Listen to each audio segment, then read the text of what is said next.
Ladies and gentlemen, welcome back to another Fallout 76 video on the channel. It's update day and we have a bunch of stuff to go over, so let's check it out. I haven't read through them all properly yet. I just want to do a quick kind of run through, as I always do when we get an update. So if you want to keep up to date with all the things Fallout 76, whether it be news, camp builds, anything in between, make sure to hit that like button and subscribe. And let's dive in to find out what's been changed in these patch notes. It's meant to be bug fixes, as well as a couple of other little bits and bobs on the way. So let's check it all out. Going straight in then, guys, here is the update version 1.7.1.19. Why can't they simplify that? I don't know. But yeah, it's October 25th.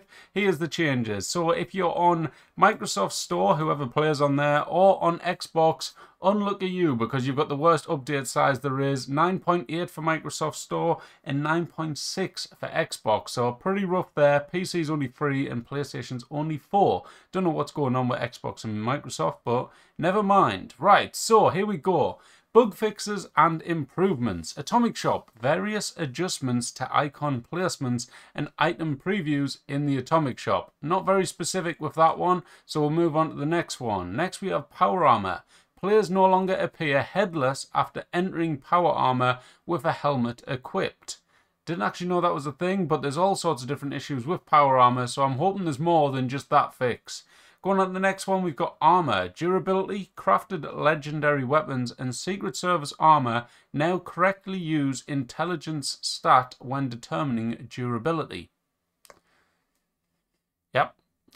Audio. Vendors selling a legendary item to caps to any NPC vendor no longer... Oh my god, they actually fixed that. So that one there, basically... If you sold a legendary to a vendor, say you went to the White Springs train station or something like that, instead of just making the caps like noise that it normally does when you sell like a Radaway or something, it would make the script machine noise, which would be really confusing because sometimes you'd be like, well, hang on a minute, am I getting script as well or what? Obviously you weren't, you were just getting caps, but it was a bug and they've now decided to fix it, thank God.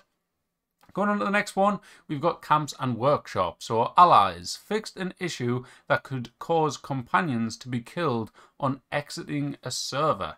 I mean, if you're exiting the server, then does it matter? Or hang on, does that by companions, does that maybe mean like animals that you camp, like a Deathclaw or something like that? Maybe that's what it means. But then it does say allies there, so slightly confusing. Going on to the next one, it says camp items. The Wavy Willard camping canoes are craftable again. I didn't realize they weren't, but there you go. Camp items made adjustments to the arm wrestling machine animation. Yep. I love these patch notes, you know, they're always just so kind of, so like, what's the word where it's just kind of says something and it's so brief? That's it, brief. Going on to the next one, the Resonator guitar can now be interacted with. So they brought out a new one and you couldn't interact with it. Ideal. Concrete building set. Wall items no longer clip into walls with windows in the concrete building set. Again, that is another quite annoying bug. Let's say you're putting a poster on a wall or something. Sometimes the poster would kind of like go kind of diagonal and part of it would go into the wall. Very annoying, so hopefully that's all properly fixed. Challenges, we've got daily ops addressed an issue. Let me zoom in a little bit more for you guys.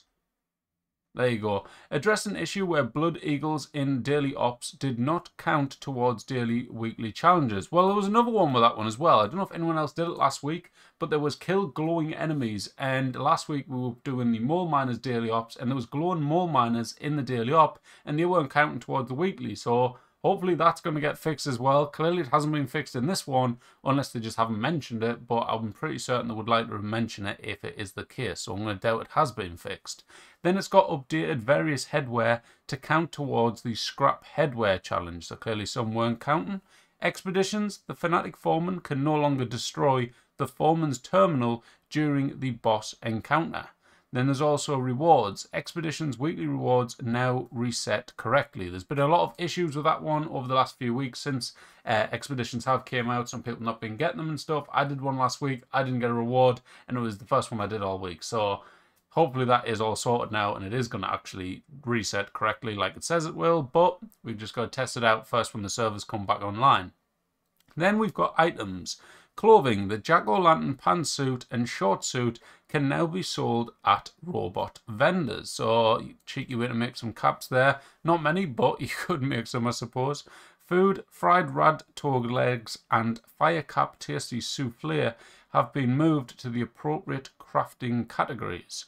Food, adding descriptions to the coffee and sunshine oil to describe the... What?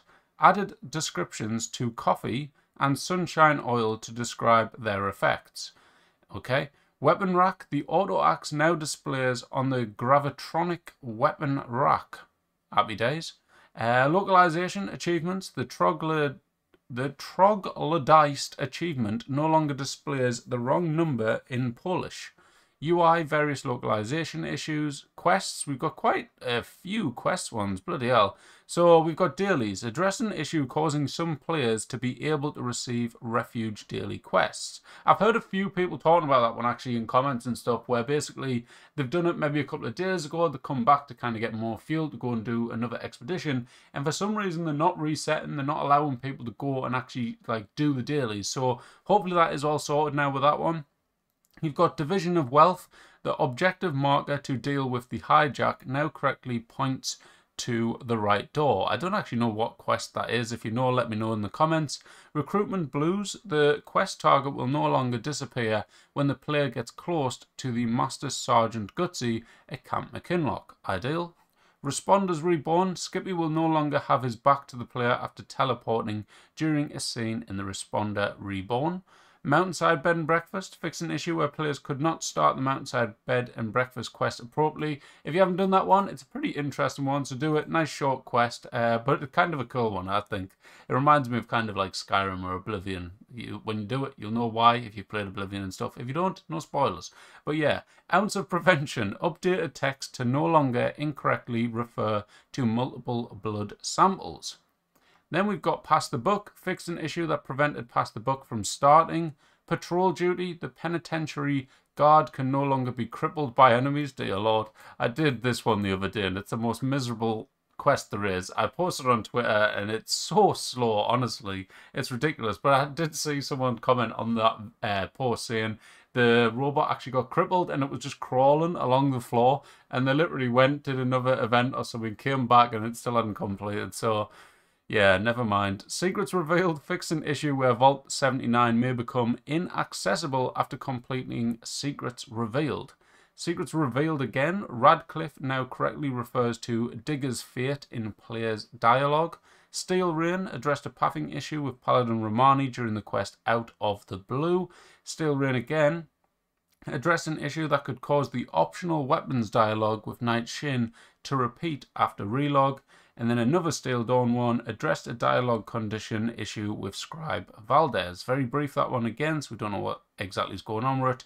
Tea Time fixed an issue where players could fail the event by not starting the boilers in time, but receive no in-game message of failure. Then we've got, oh, we've still got quite a few. Okay, so we've got UI icons, fixed an issue causing vendor, shelter, and spooky icons to not remain grayed out in inactive camps. Map, players with teammates over 1023 will now accurately see their teammates' level when displayed on the minimap.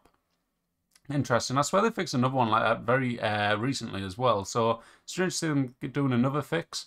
Weapons, we got Ultrasight 2mm ammo now correctly weighs the same as its non-Ultrasight variant. The Crusader pistol adjusted the reflex sight to be in the correct spot.